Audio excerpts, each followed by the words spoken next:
consacrés à toi, Seigneur, avant que nous commencions cette année. Demandons, Père, que tu sois avec nous, Seigneur.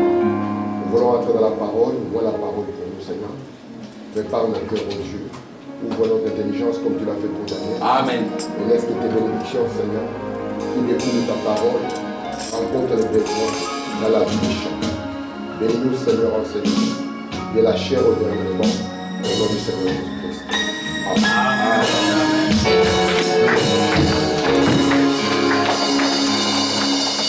Que Dieu vous bénisse. Amen. Nous allons ouvrir nos Bibles dans 2 Rois. Nous allons lire à partir du verset 6. 2 Rois 6. Nous allons commencer au verset 11. Je vous salue tous au nom de Jésus-Christ. J'espère que tout le monde va bien. Amen. Je suis content de voir la famille de frères et ceux qui ont eu beaucoup de difficultés avec la voiture pour les fils. Et de voir ici, nous remercions le Seigneur. Amen. Nous allons lire à partir du verset 11. Il est écrit: le roi de Syrie en eut le cœur agité. Il appela ses serviteurs et leur dit: ne voulez-vous pas me déclarer lequel de nous est pour le roi d'Israël? L'un des serviteurs répondit: personne pour le roi, mon Seigneur. Mais Élisée, le prophète qui est en Israël, rapporte au roi d'Israël les paroles que tu prononces dans ta chambre à coucher. Et le roi dit: allez et voyez où il est, et je le ferai prendre.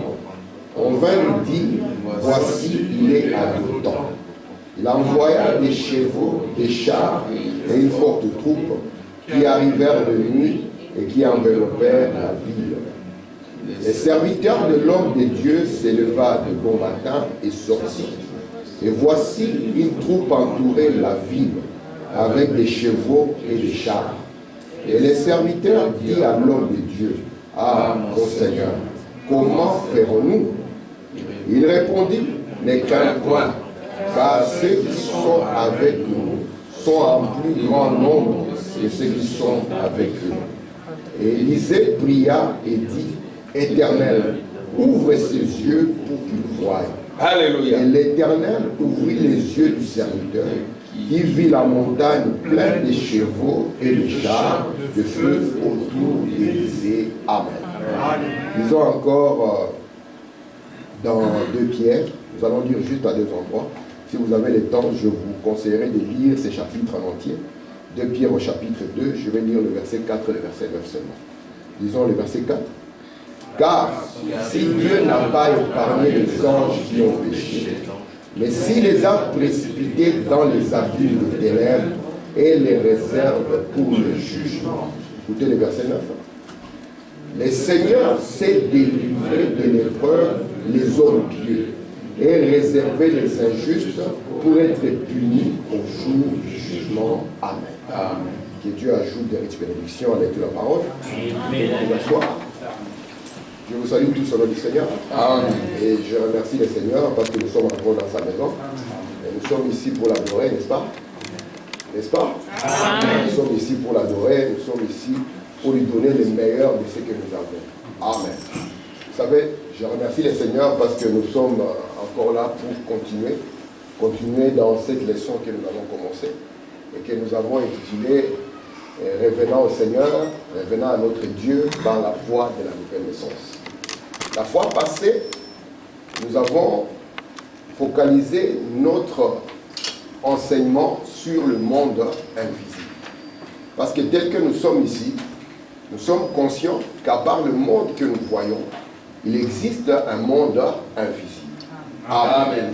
La science, c'est les représenter jusqu'à un certain niveau seulement. La science a constaté qu'ici, on peut avoir des sons et des images. Les sons et les images ne sont pas perceptibles avec nos 5 sens. Amen. Et la science a compris que nous pouvons placer une radio, nous pouvons placer une télévision, et cela nous permettra de percevoir ces mondes invisibles. C'est en cela que la science a commencé à parler des dimensions. Nous pouvons parler de 3 premières dimensions. La science nous a montré la lumière, la matière et le temps, là où nous sommes en train d'évoluer. Et la science a constaté qu'au-delà de ce qui est visible, qu'au-delà de ce qu'on peut percevoir avec nos sens, il y avait la dimension des ondes que la science a appelée la quatrième dimension. Mais Frère Branham dit, ce que la science appelle les dimensions, moi j'aimerais l'appeler l'esprit. Et ici, nous sommes ici pour traiter des deux mondes. Parce que lorsque vous ouvrez votre Bible, dans Genèse chapitre 1er, on vous dira que Dieu, il a dit que la lumière soit. Vous savez ça? Amen. Amen. Et il n'y a rien que nous voyons dans ce monde naturel qui ne tire son origine du monde invisible. Tout ce que vous voyez dans le naturel, sachez que cela a commencé dans le monde invisible. Amen. Et la Bible nous dit que Dieu sépara la lumière d'avec les ténèbres. Il appela la lumière jour et il appela les ténèbres nuit. Si nous ne sommes pas en vérité, nous allons penser qu'il s'agit simplement de la lumière de 24 heures et des ténèbres de la nuit. Alors que si nous lisons dans 1 Thessaloniciens 5, le verset 5, la Bible nous dit que nous sommes les enfants de la lumière, les enfants du jour. Nous ne sommes pas les enfants de la nuit et les enfants des ténèbres. Amen. La Bible nous dit que la lumière, le jour engendre le jour. Amen. Et la nuit engendre la nuit. Amen. Donc la lumière dont il était question, c'était toute une famille. Amen. Et les ténèbres dont il était question, c'était aussi toute une famille. C'est pour cela que lorsque la question est posée à la sentinelle, sentinelle, qu'en est-il de la nuit? Il dira, le jour vient et la nuit aussi. Dans le temps, nous sommes confrontés à deux mondes. Dans ces temps, nous sommes confrontés à deux réalités. Oui. Une réalité qu'on appelle la lumière, oui, et une autre qu'on appelle les ténèbres. Oui. Ce n'est que dans les temps où nous sommes confrontés à ces deux mondes. Oui. Mais dans l'éternité n'existe que le monde de la lumière. Amen. Ainsi, lorsque nous sommes sur la terre, vous devez être conscient, comme nous l'avons lu la fois passée, que tout ce qu'il y a sur la terre tire son influence de ces deux mondes. Amen. Amen. Et Branham est parti plus loin. Il a dit, ce que vous êtes ici n'est que le reflet de ce que vous êtes quelque part ailleurs. Amen. Il n'y a que Frère Branham pour le dire. Il dit, ce que vous êtes ici ne fait que refléter ce que vous êtes quelque part ailleurs. Pourquoi? Parce que Frère Branham savait que selon la Bible, il y a les lois de l'invisible qui s'exercent dans le visible. Amen. Job lui a été posé la question, connais-tu les lois du ciel? Ouais. Exerces-tu son influence sur la terre? Parce que rien de ce qu'il y a sur la terre ne peut être neutre. Tout ce qu'il y a sur la terre va exprimer soit le jour, soit la nuit. Amen. Amen. Ainsi, maintenant, étant dans l'Ancien Testament, nous avons compris que depuis que l'homme a chuté, la Bible dit, tous ont péché et sont privés de la gloire de Dieu. Aucun homme dans son état pécheur ne pouvait entrer dans la présence de Dieu. Pourquoi? Parce que dans l'Ancien Testament, qu'est-ce que Dieu a fait? Dieu n'a pas fini de traiter la question du péché. Il a simplement couvert le péché par le sacrifice du sang. Pourquoi le sang? La Bible dit, sans effusion de sang, il n'y a point de pardon de péché. Or, dans l'Ancien Testament, le sang qui était utilisé pour le pardon n'était que le sang de boucs et de brebis. Et ce sang de boucs et de brebis ne pouvait pas en finir avec le péché. Un homme sous le sang de boucs et de brebis n'avait pas accès dans la présence de Dieu. Mais souvenez-vous, quand Adam s'est séparé de Dieu, cela avait une conséquence. Et la conséquence, c'est que cela a changé sa vie sur la terre. La vie est devenue rude. On lui a dit, c'est à la sueur de ton front que tu mangeras. Amen.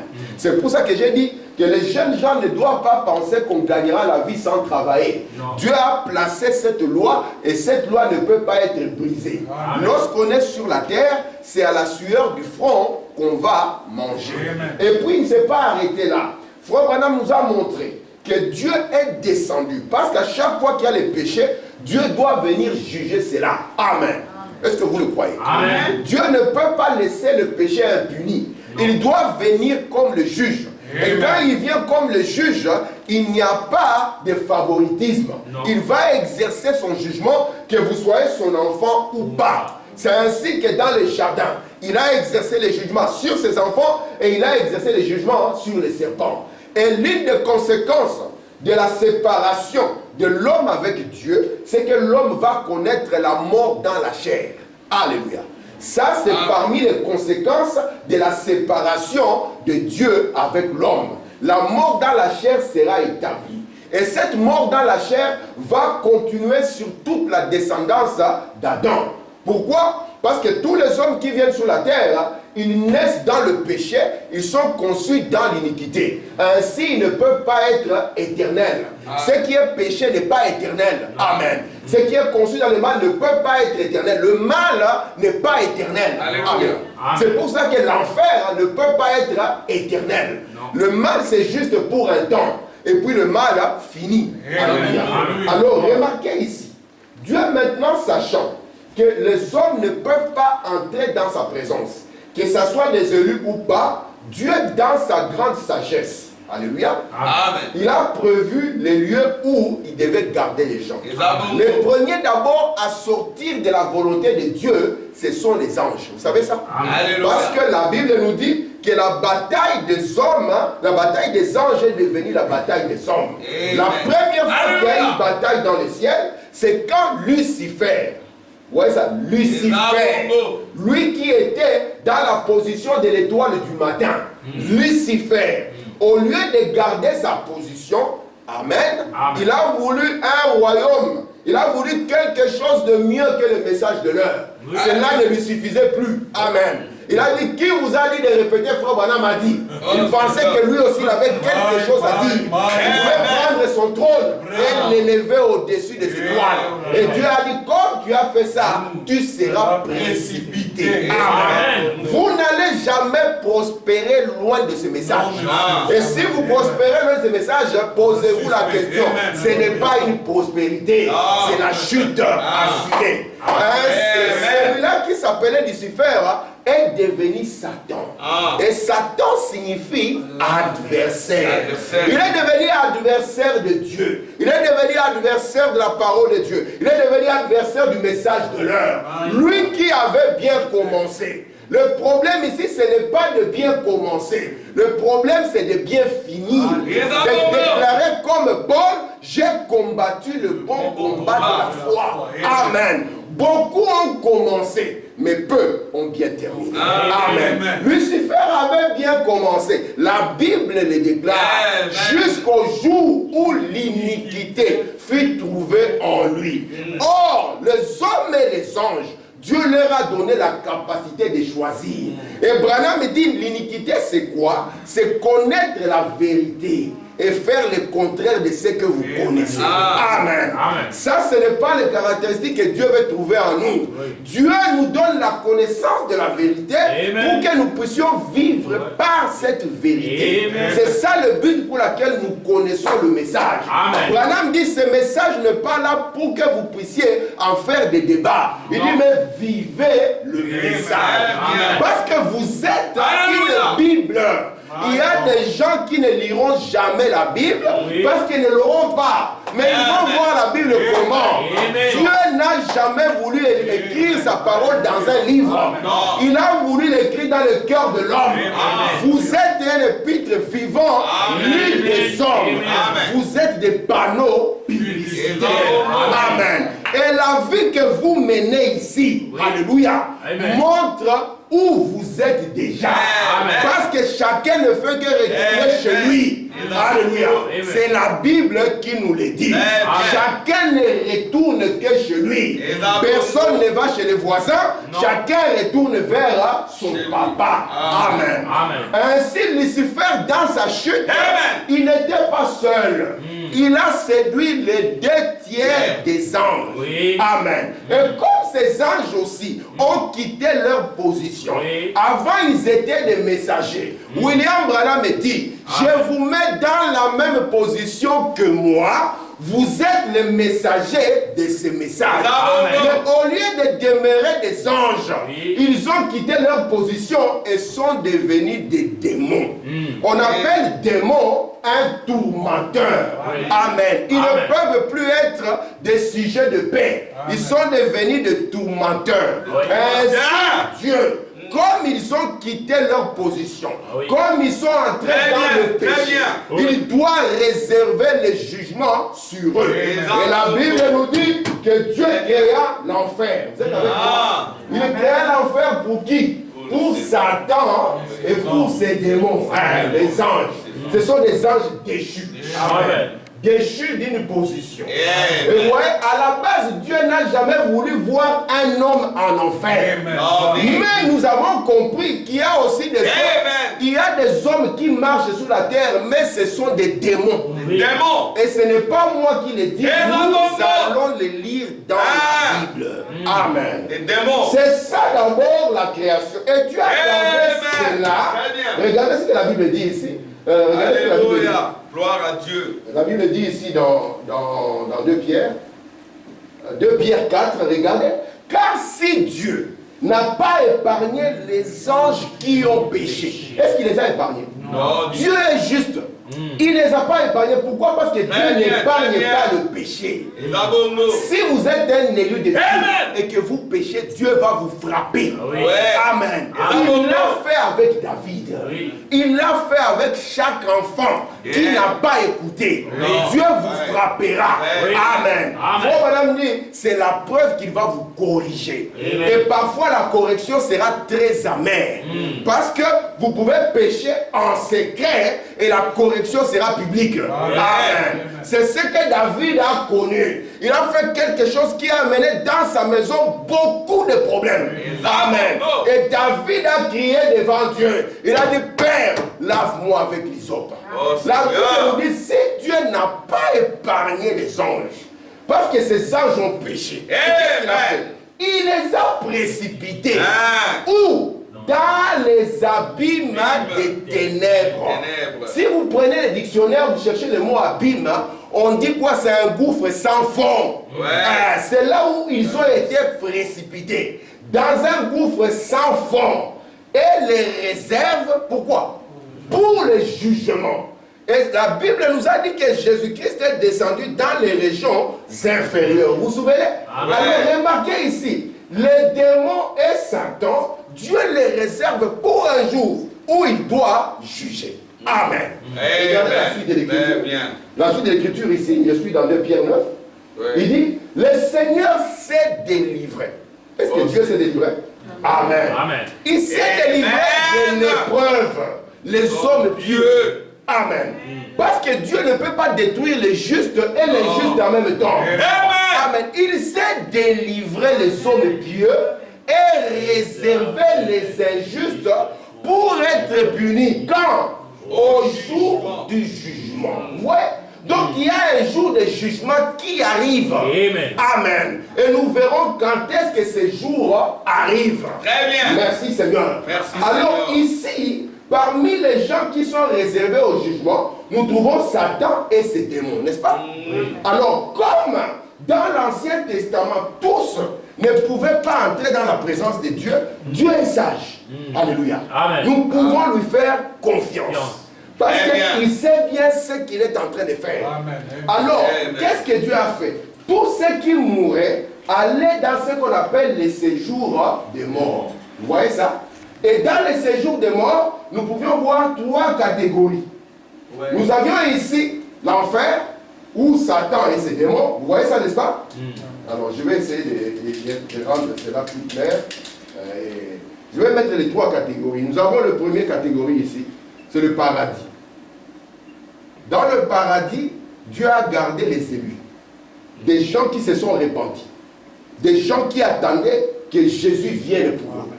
Ils sont partis étant sous les sangs. Sous les sangs, parce qu'ils ont porté l'agneau, parce qu'ils croyaient qu'un jour les justes viendraient. Malgré cela, comme c'était une alliance qui n'était pas parfaite, Dieu les a gardés au paradis. Alléluia. Vous comprenez ça? Amen. Tous les saints de quoi? De l'Ancien Testament. Alléluia. Et puis, dans la deuxième partie, il y avait maintenant les perdus dans la prison. Vous voyez? Les perdus. Et les perdus, ils étaient aussi là. Et puis ici, nous avions aussi Satan et ses démons. Est-ce que vous comprenez ça? Amen. Ce sont les trois catégories des gens. Donc, parmi les gens qui mouraient, comme Samuel. Samuel est mort, il est venu ici au paradis. Comme tous étaient sous l'emprise du diable, la sorcière d'Endor pouvait venir ici et faire remonter Samuel. Amen. Et Samuel, quand il remontait, il était aussi prophète qu'il était parti.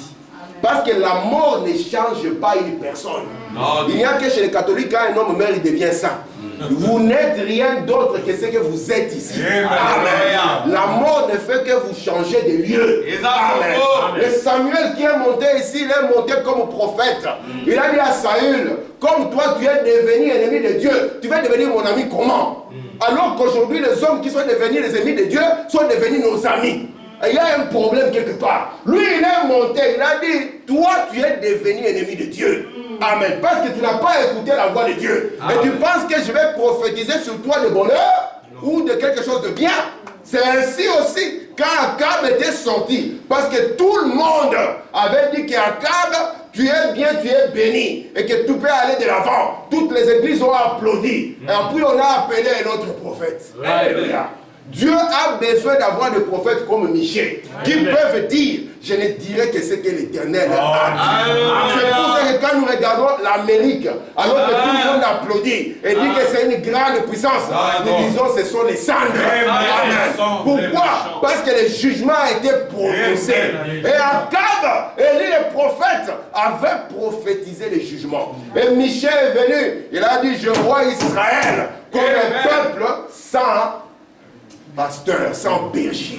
Et il a dit, ouais, il est contre moi. Ce message ne veut pas nous laisser respirer. Ce message est trop dur. Ils n'ont pas compris que c'est le temps où la femme doit aussi avoir sa liberté. Le temps où les juges, où les jeunes doivent avoir leur liberté. Pourquoi avoir des contraintes comme ça? Dieu est amour. L'amour de Dieu consiste dans le fait de garder ses commandements. Amen.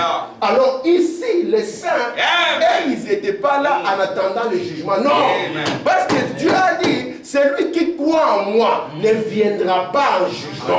Amen. Ils étaient là attendant que Christ puisse payer le prix. Amen. Parce que la rédemption a deux parties. Ils attendaient l'accomplissement de la première partie de la rédemption. C'est pour ça qu'ils étaient là, attendant que Jésus puisse payer le prix du sang pour eux, afin de le prendre et de les amener dans un autre lieu. Les perdus étaient là, attendant le jugement. Et regardez, et Satan et ses démons là, attendant le jugement. Satan connaît sa fin. Frère Branham me dit, depuis qu'il a compris sa fin, il ne veut pas finir seul. Il veut aussi attirer les gens avec lui.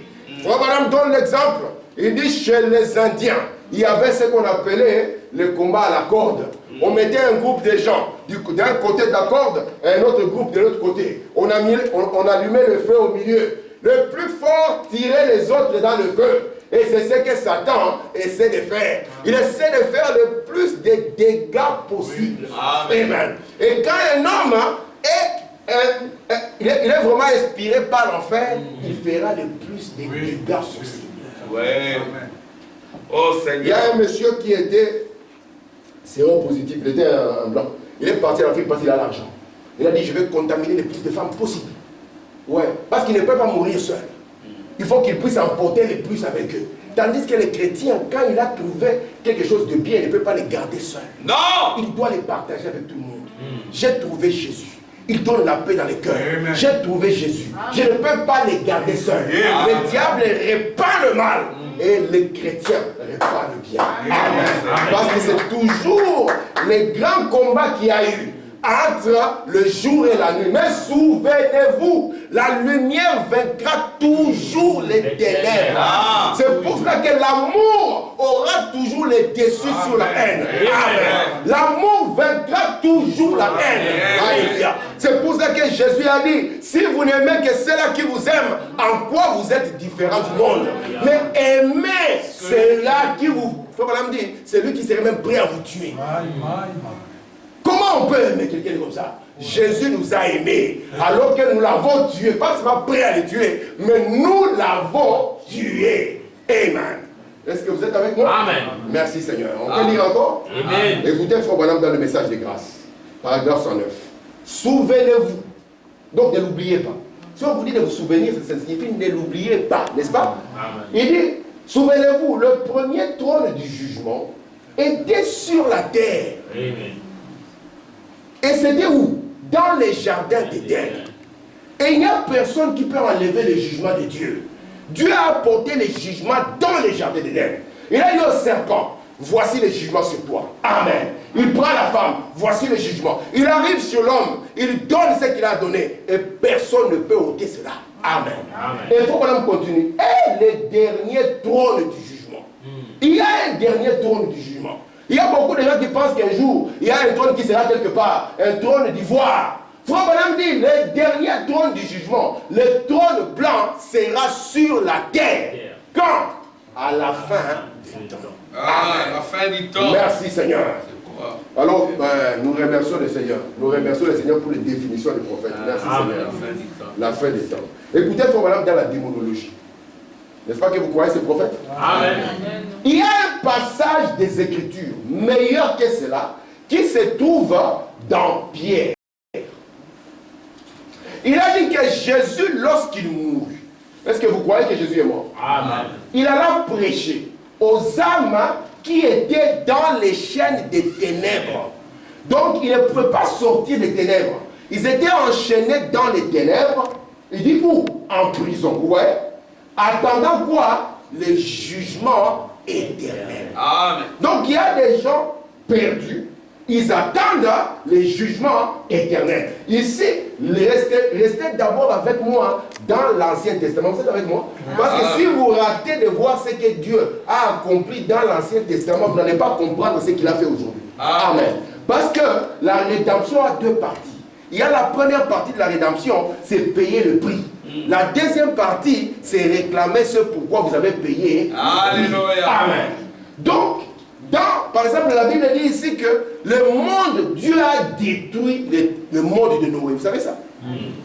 Vous savez que Dieu a détruit tout le monde. Amen. Il a détruit tout un monde.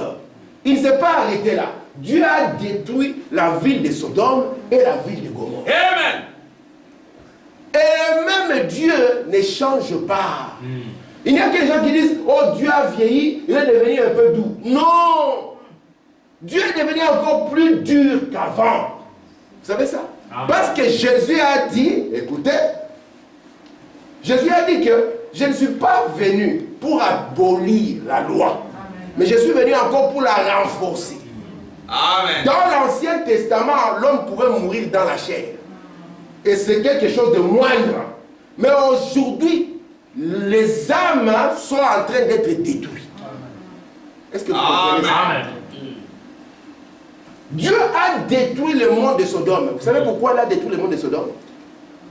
Amen. À cause des trucs comme LGBT, machin. Alléluia. Dieu a détruit tout un monde. Et s'il l'a fait, il ne peut pas épargner un monde. Alléluia.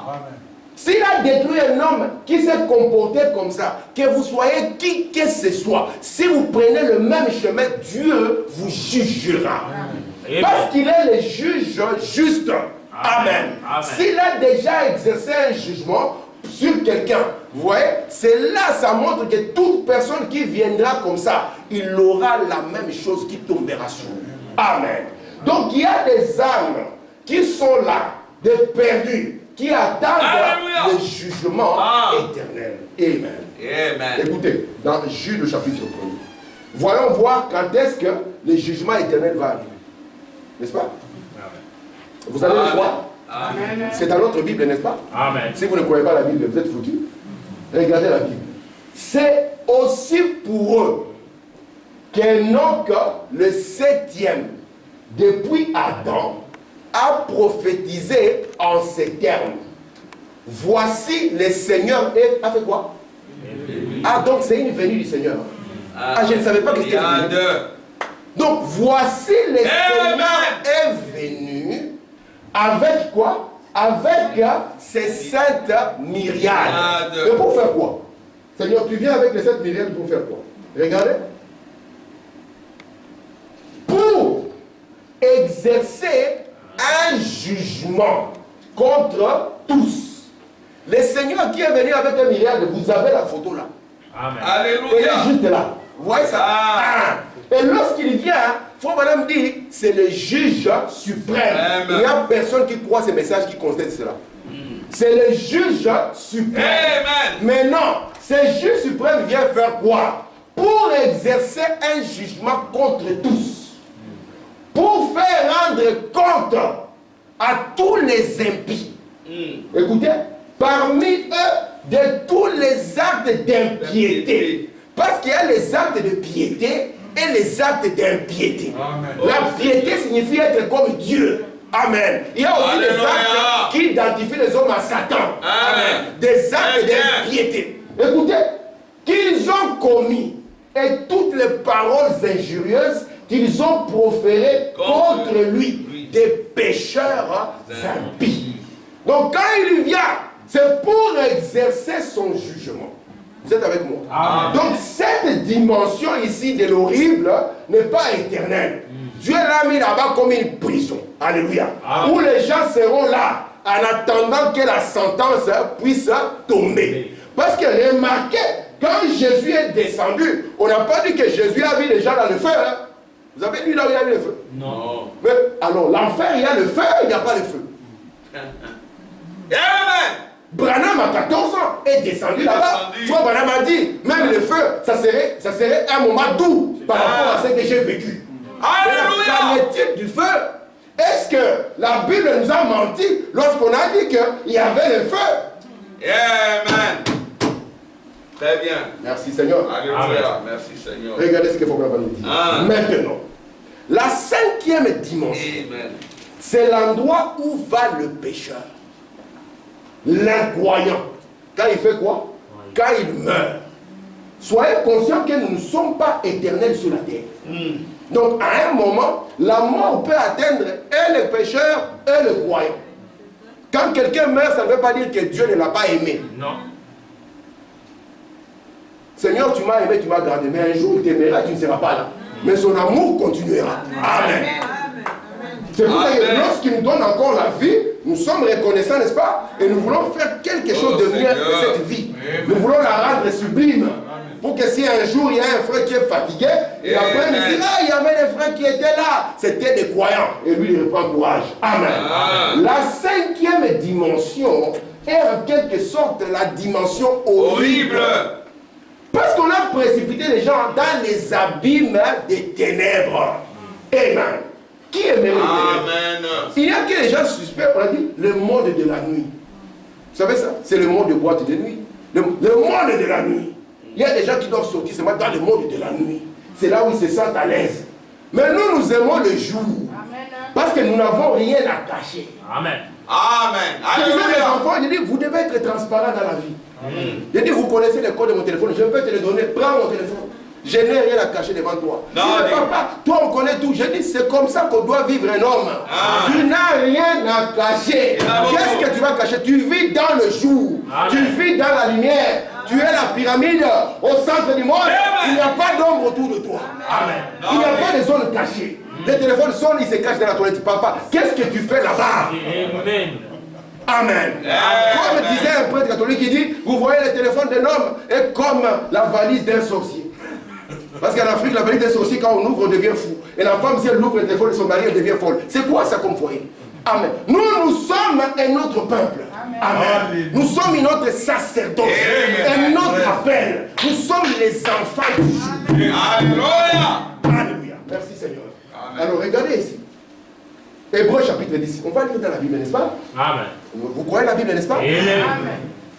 N'abandonnons pas notre assemblée. C'est la Bible qui dit là. Il a dit rester à la maison quand la porte est ouverte. Non. Il a dit quand tu es un peu fatigué, dehors aussi. Il dit n'abandonnons pas notre assemblée comme c'est la coutume de quelques-uns. Il y en a qui ont fait une coutume.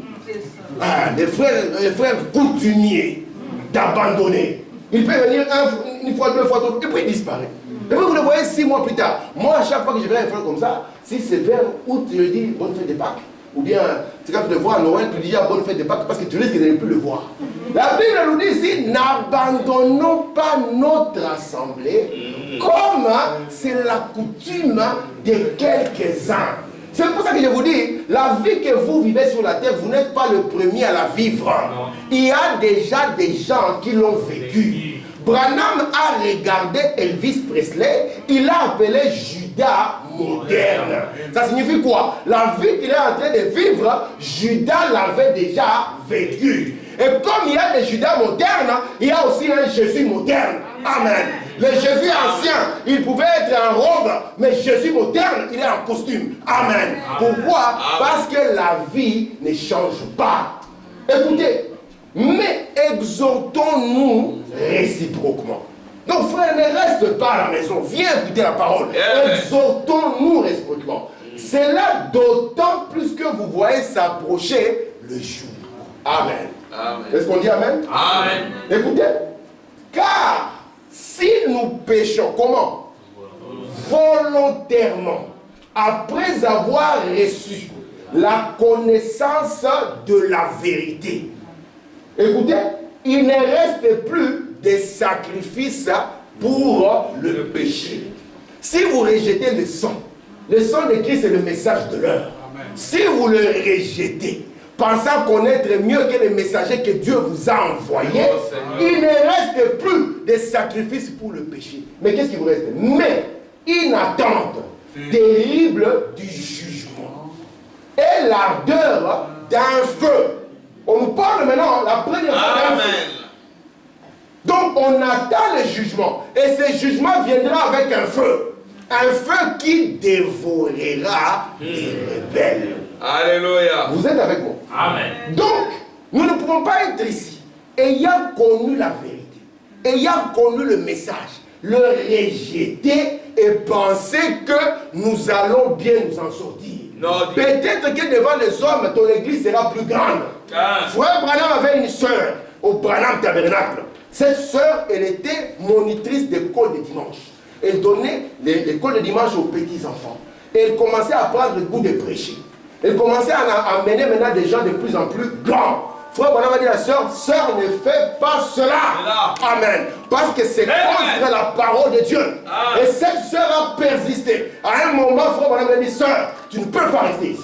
Elle a mis cette sœur dehors. Sœur est partie. Elle a ouvert une église. Une église qui a grandi. Une église qui est devenue très prospère. Et les gens pouvaient dire, vous voyez, Branham n'avait pas vu le don. Il était jaloux. Maintenant, la sœur, elle a prospéré. Elle a son église. Maintenant que Dieu soit loué. La sœur, elle a même une grande église plus que là où elle a été chassée. Qui vous a dit que Dieu, ce qui est intéressant pour lui, ce sont le nombre de brebis que vous avez? Qu'est-ce que ça intéresse Dieu? Amen. Lui-même, quand il en avait combien? L'église avait grandi. Il a regardé, l'église a grandi. Il a dit, celui qui ne boit pas mon sang et qui ne mange pas ma chair n'a pas la vie. L'église était vide. Nous croyons que si nous sommes grands, avec un grand nom, une grande influence devant les gens, c'est ce qui compte devant Dieu. Jésus, quel nom il avait? Quelle influence il avait? Quelle église il avait? Amen. Merci Seigneur. Dieu ne compte pas les gens. Dieu pèse les gens. C'est pour ça qu'il a été dit, mène te quel ou fascine. On t'a pesé, on te pèse par rapport à quoi? Par rapport à ces messages. Maintenant, quand nous prenons nos frères d'aujourd'hui, nous les pesons. Est-ce qu'il y a encore le cœur du message? Prenons nos sœurs, comme il a été en temps. Hein, maman, quand on était là-bas à l'époque, hein, maman. Même la sœur Esther dit, la tête et dit, ça fait vraiment longtemps cette histoire. Les frères d'antan et les frères d'aujourd'hui, qui sont frères maintenant? Amen. À l'époque, tout ce qu'on a comme frères aujourd'hui, c'était des païens. À l'époque, là, on traitait tous des païens. Dieu, il fait quoi? Il pèse. Il pèse. Mène, tes guerres. Dieu a été pesé. Et Dieu a été trouvé comment? Léger. Dieu ne doit pas nous trouver léger. Nous ne devons pas être légers dans les services de Dieu. Nous ne devons pas être légers dans ce que nous faisons. Nous devons y mettre le cœur. Amen. Vous êtes avec moi? Alléluia. Écoutez, dans question et réponse numéro 2, deuxième partie, numéro 2, paragraphe 121. c'est que vous êtes ici. N'est-ce pas, on a lu cette citation. C'est que vous êtes ici. Il faut me dire, retenez bien ceci. Je vais terminer. Mais c'est que vous êtes ici est une indication que vous êtes dans quelque chose d'autre quelque part. Amen. Il n'y a pas de hasard. Ce que vous êtes ici n'est qu'une position. Nous montre clairement ce que vous êtes ailleurs. Amen. C'est pour ça que Jésus pouvait voir quelqu'un et comprendre directement que c'est ça, c'est un croyant. Quand Jésus est arrivé sur la terre, les gens qui avaient retenu les tabernacles, les gens qui géraient les tabernacles, c'était tous des perdus. Vous savez ça? Amen. Les Salendras, ils étaient des perdus. Il n'y avait que le frère Joseph d'Arimathée. Il n'y avait que le frère Nicodème qui était là-bas, qui essayait même de ramener les frères à la raison. Il dit, mais non, vous ne pouvez pas faire ça. Non, nous devons chercher comment les tuer. Mais vous allez les tuer pourquoi? Parce que c'est lui qui a ressuscité ta tante quand elle était morte. C'est lui qui a ouvert les yeux à ton enfant quand il était à rêve. C'est lui qui vous a guéri de vos maladies. Maintenant, pourquoi vous êtes contre lui? Frère Branham me dit, de la même manière que Jésus avait été crucifié, il dit, j'accuse cette génération de rejeter ce message aujourd'hui. Oui. Après avoir fait 30 ans, après avoir fait 40 ans, se tenant devant les gens et dire, ce n'est pas le prophète que Dieu nous a envoyé. Oh Seigneur. C'est pour ça que Branham dit, ce que vous êtes ici nous montre, alléluia, amen, quelle est votre position ailleurs. Jésus, quand il choisissait ses disciples, il connaissait leur position. Oui. Il savait ce qu'ils étaient ailleurs. Amen. Amen. Laissez-moi vous le dire. C'est dans la Bible, Jean chapitre 16. Jésus leur répondit, n'est-ce pas moi qui vous ai choisi? Est-ce que c'est Jésus qui a choisi? Est-ce que c'était un vote populaire? Non. Non, c'était Jésus seul qui choisissait. Il venait dire à Matthieu, suis-moi. Pierre, suis-moi. Il y avait même le frère Judas. Frère Judas. Judas, suis-moi. Est-ce que c'est Satan qui a choisi Judas? Non. C'est Jésus qui a choisi Judas. Qu'est-ce qu'il dit ici? Il dit, n'est-ce pas moi qui vous ai choisi? Vous, les 4 et les 11, les 12. Et l'un de vous est un démon.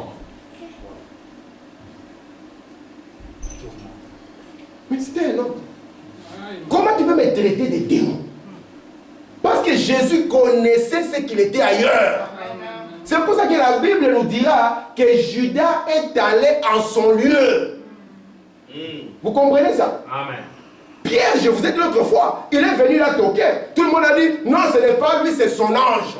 Amen. Ce que vous êtes ici n'est rien d'autre que ce que vous êtes ailleurs. La Bible dit, ne scandalisez pas l'un de ces petits, parce que leur ange, ils voient continuellement la face. Alléluia. Et nous allons voir comment on explique ça. Amen.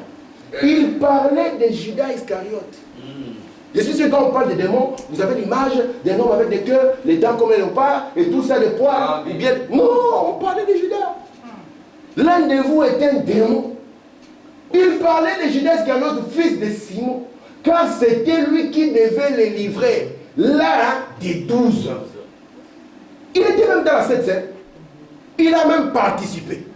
Quand tout le monde s'est inquiété, écoutez la grande nouvelle. L'un de vous va me livrer. Ce sont les œuvres des ténèbres, n'est-ce pas?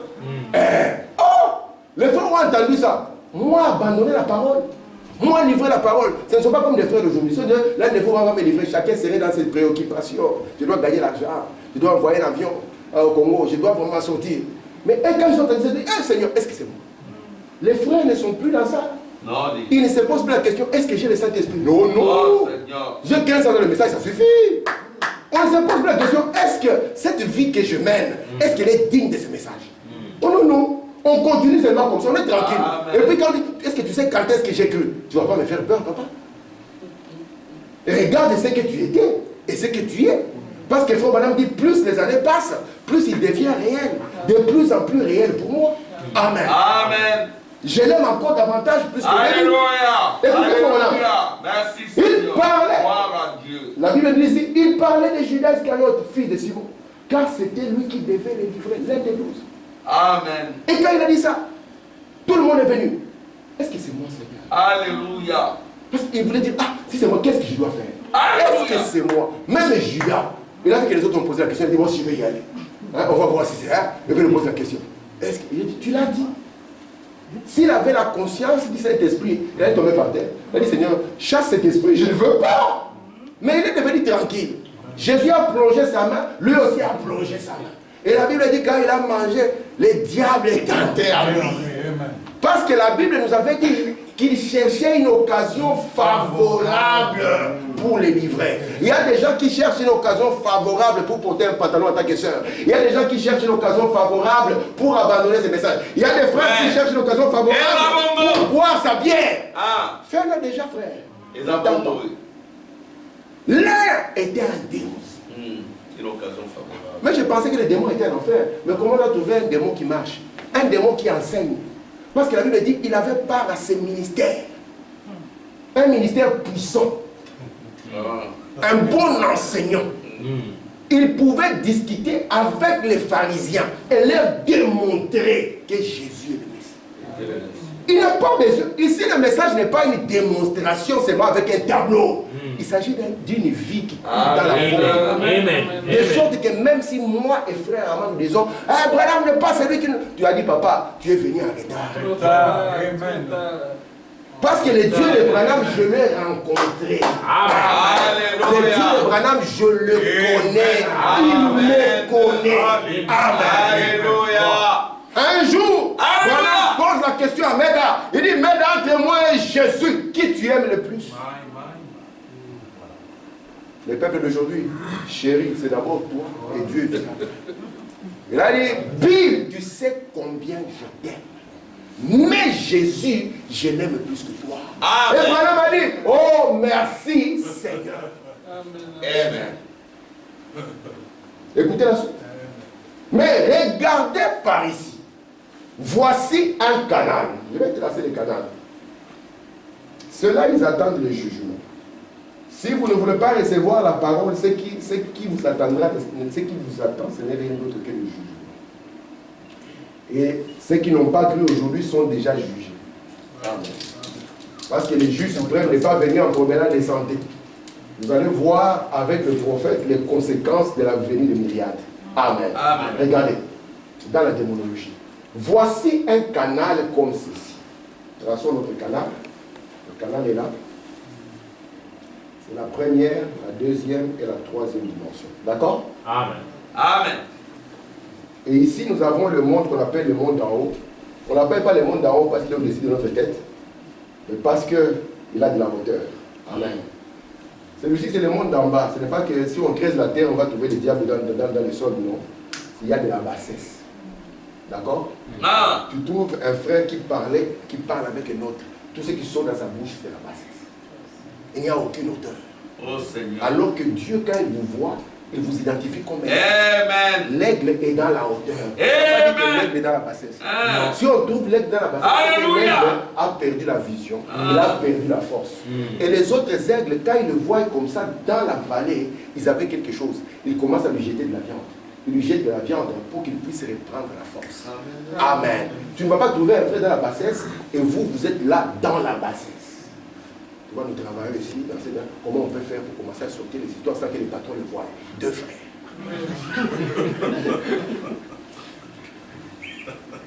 Il y a un frère qui m'a dit, frère Tim, à l'époque, on pouvait mettre la main à couper pour un frère. Et ça, c'est la vérité. Tu mettais la main. Tu dis, ces frères-là, nos frères ne font pas ça. Tu mets la main. On ne va pas te couper la main. Aujourd'hui, ose. Pas seulement là, tu vas perdre le bras. Il y a quelque chose qui s'est passé. Au lieu de monter dans la hauteur, nous sommes descendus dans la bassesse.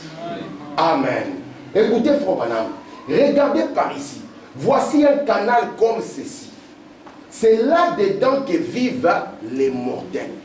Dans la première, la deuxième et la troisième dimension. Tous les mortels sont là-dedans, n'est-ce pas? Amen. Là-dedans, c'est une conglomération de gaieté. On est à la fête. Vous savez comment nos fêtes sont devenues? Oh Seigneur. Nos fêtes. Les fêtes des frères du message. Regardez l'entrée. Les mariés. On va voir l'entrée. Oh, Tu vas demander, ça vient d'où? de l'enfer. Il n'en était pas ainsi au commencement. Regardez maintenant la sœur qui va venir. Oh Seigneur. On va se poser la question, c'est une sœur du message ou bien on est ailleurs? Mondaine. Et sans honte but, elle vient avec ses danseuses, deux sœurs du message. Et chacun attend, ça sera mon jour, vous allez voir. Oh Seigneur. C'est pour ça que j'ai dit à frère Amar, moi les mariages comme ça, je reste chez moi. Amen. Je suis fatigué d'y arriver à voir le cœur qui saigne. Je reste tranquillement chez moi parce que c'est que vous mangez là-bas, je le mangerai chez moi. Qu'est-ce que vous allez manger que je ne mange pas? Du caviar? Très bien mon frère, que Dieu te bénisse. Tu vas y entrer, tu vas dire, est-ce que je suis... Écoutez déjà les musiques qui commencent. Oh Seigneur. Je vous ai dit, il n'y a rien qui a sur la terre qui ne tire son influence d'ailleurs. Ce n'est pas parce qu'on a mis le nom de Jésus dans un chant que cela fait de ces chants les chants saints. Amen. Vous savez très bien comment a commencé l'âge des gentils et comment finit l'âge des gentils. Ouais. C'est l'adoration d'un Jésus imaginaire. Oui, oui, oui.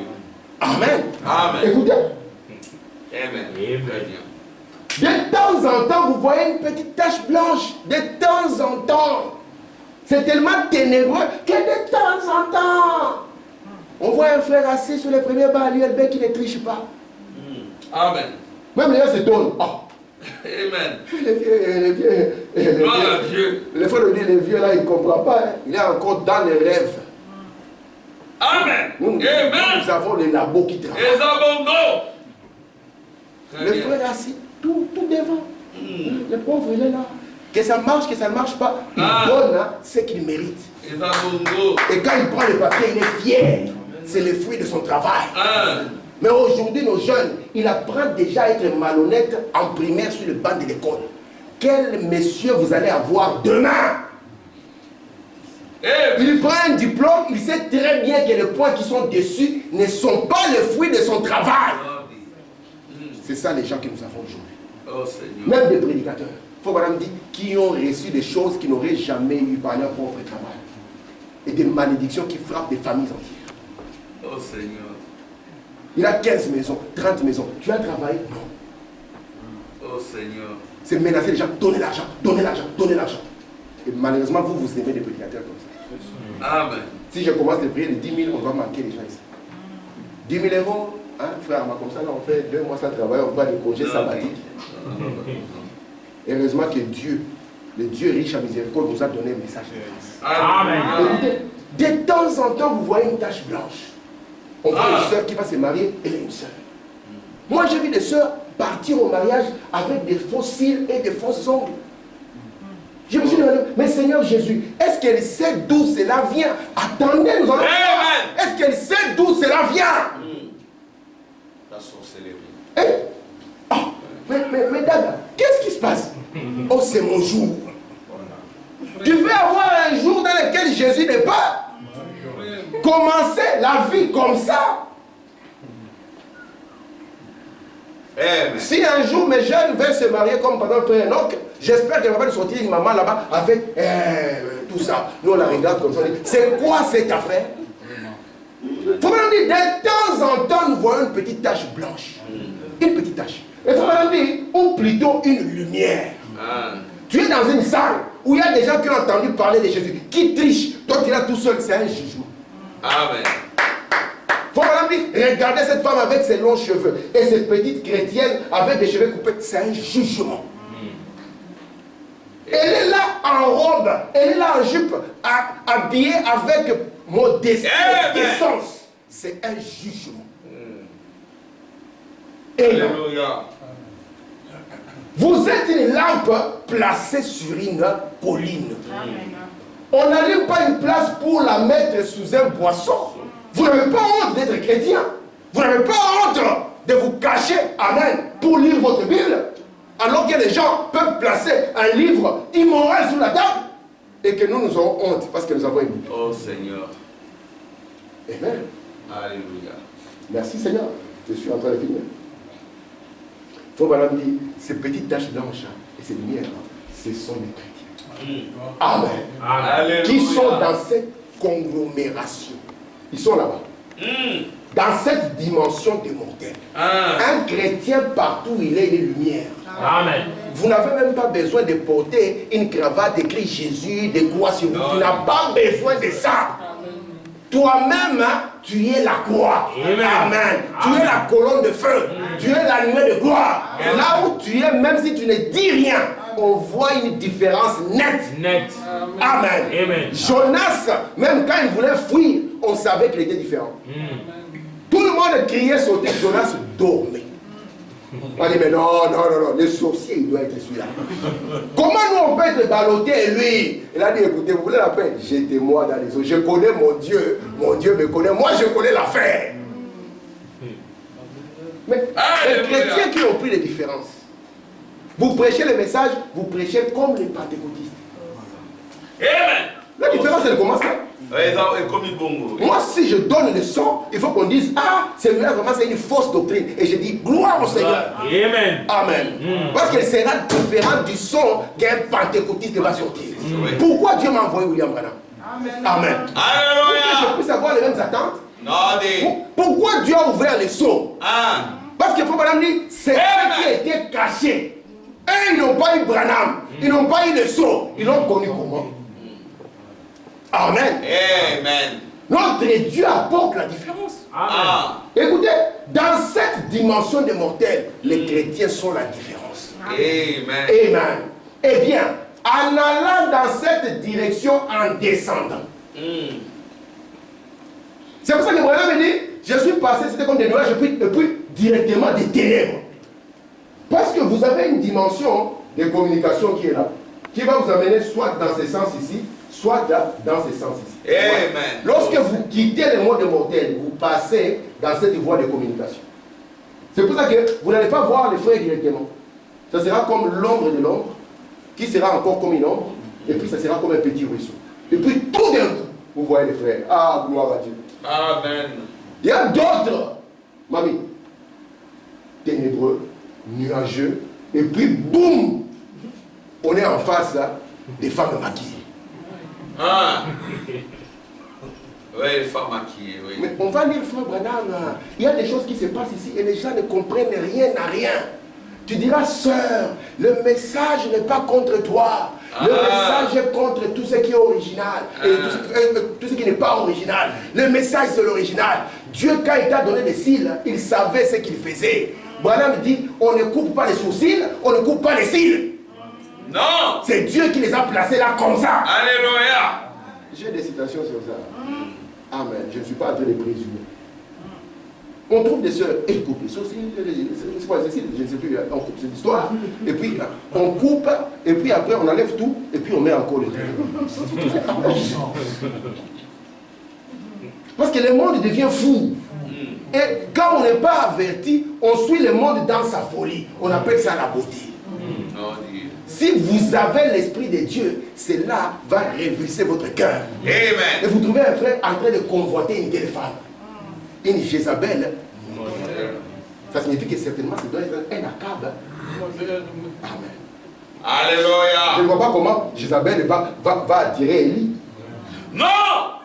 Amen. Parce que l'Élie d'aujourd'hui, c'est le Seigneur Jésus-Christ. Amen. Merci. Vous êtes avec moi? Alléluia. Merci Seigneur. Écoutez Actes chapitre 1er. Vous me donnez 5 minutes, je finis. 5 minutes. Amen. Puis ils firent cette prière. Seigneur, ça ce sont les 11.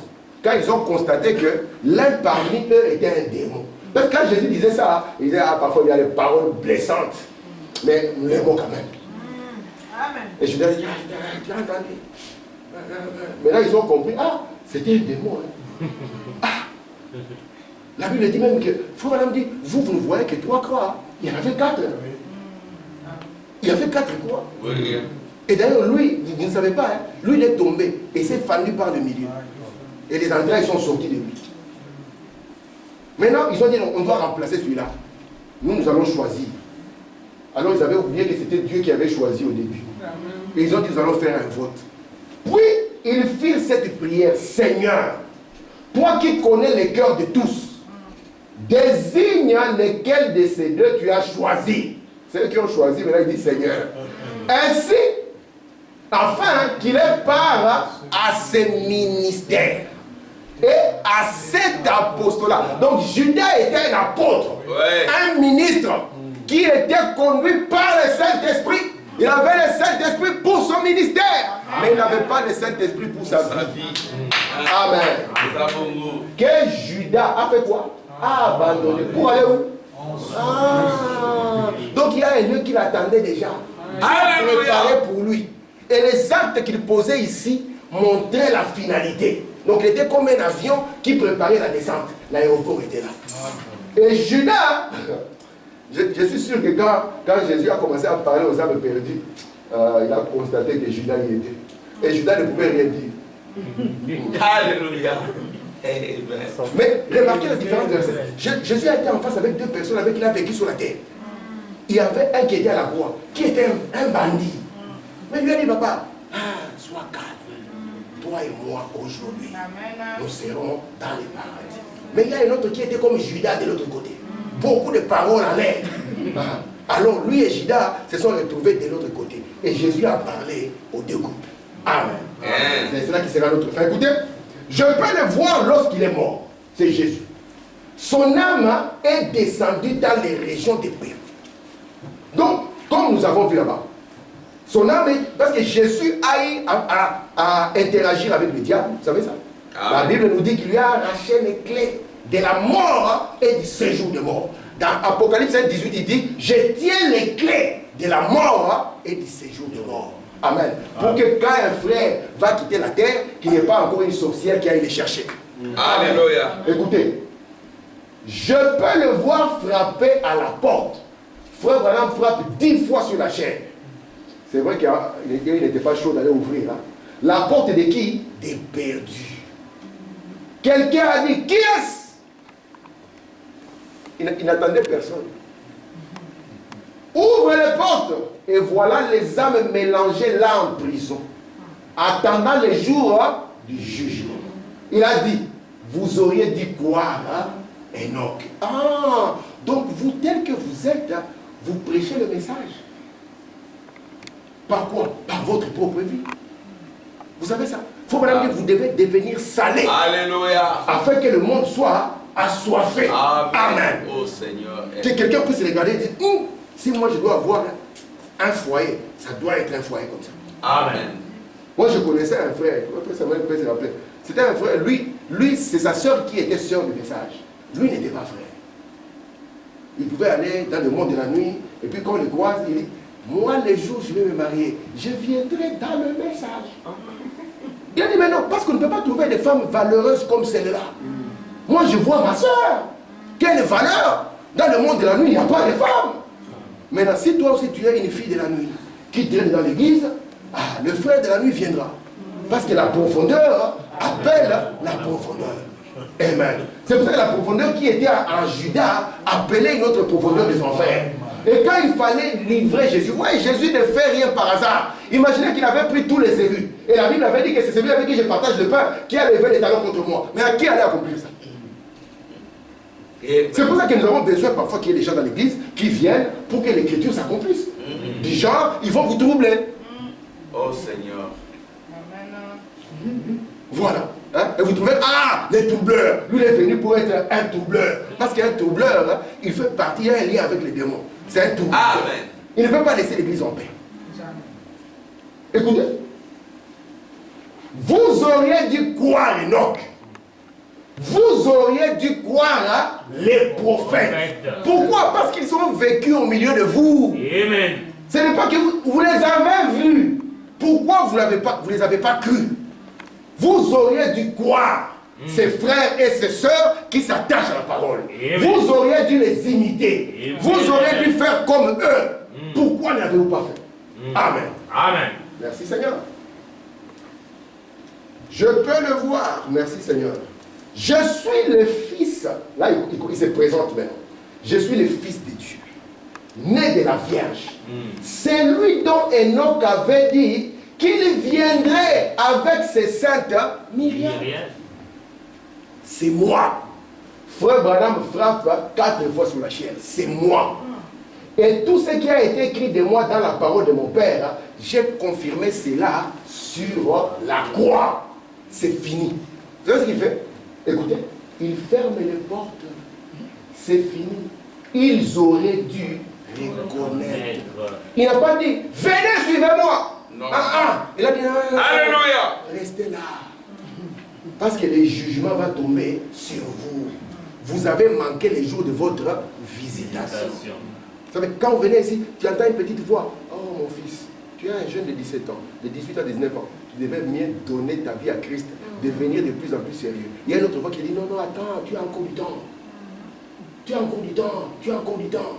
Et un jour, tu risques de te souvenir que la dernière fois où Jésus m'appelait, c'était dans cette réunion-là. Amen. C'est ça qui s'est passé du temps de frère Madame.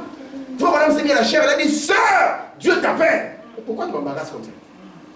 Mon père, c'est un diacre. Mon père, c'est frère Tim, il prêche bien. Mais il s'agit de toi. C'est Dieu qui t'appelle.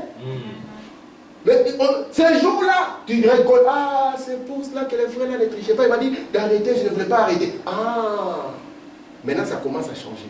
Vous comprenez ça? Amen. C'est ce que vous voyez. Je termine, ça c'est ma dernière citation. Donc dans l'Ancien Testament, là, prenez toujours, nous sommes toujours dans l'Ancien Testament, hein, d'accord? Les jugements, ce n'est pas maintenant. Vous êtes avec moi? Amen. Il n'y a pas d'enfer qui brûle. Hein? C'est pour ça que vous allez voir, il n'y avait pas d'enfer qui brûle. On n'a pas dit, oh là, ils sont en train de brûler. Jésus n'a pas trouvé les gens en train de rôtir dans un feu. Allez, non. Écoutez, si quelqu'un vous dit cet homme est maintenant dans un enfer qui brûle, c'est faux. Alléluia. Restez avec moi dans l'Ancien Testament.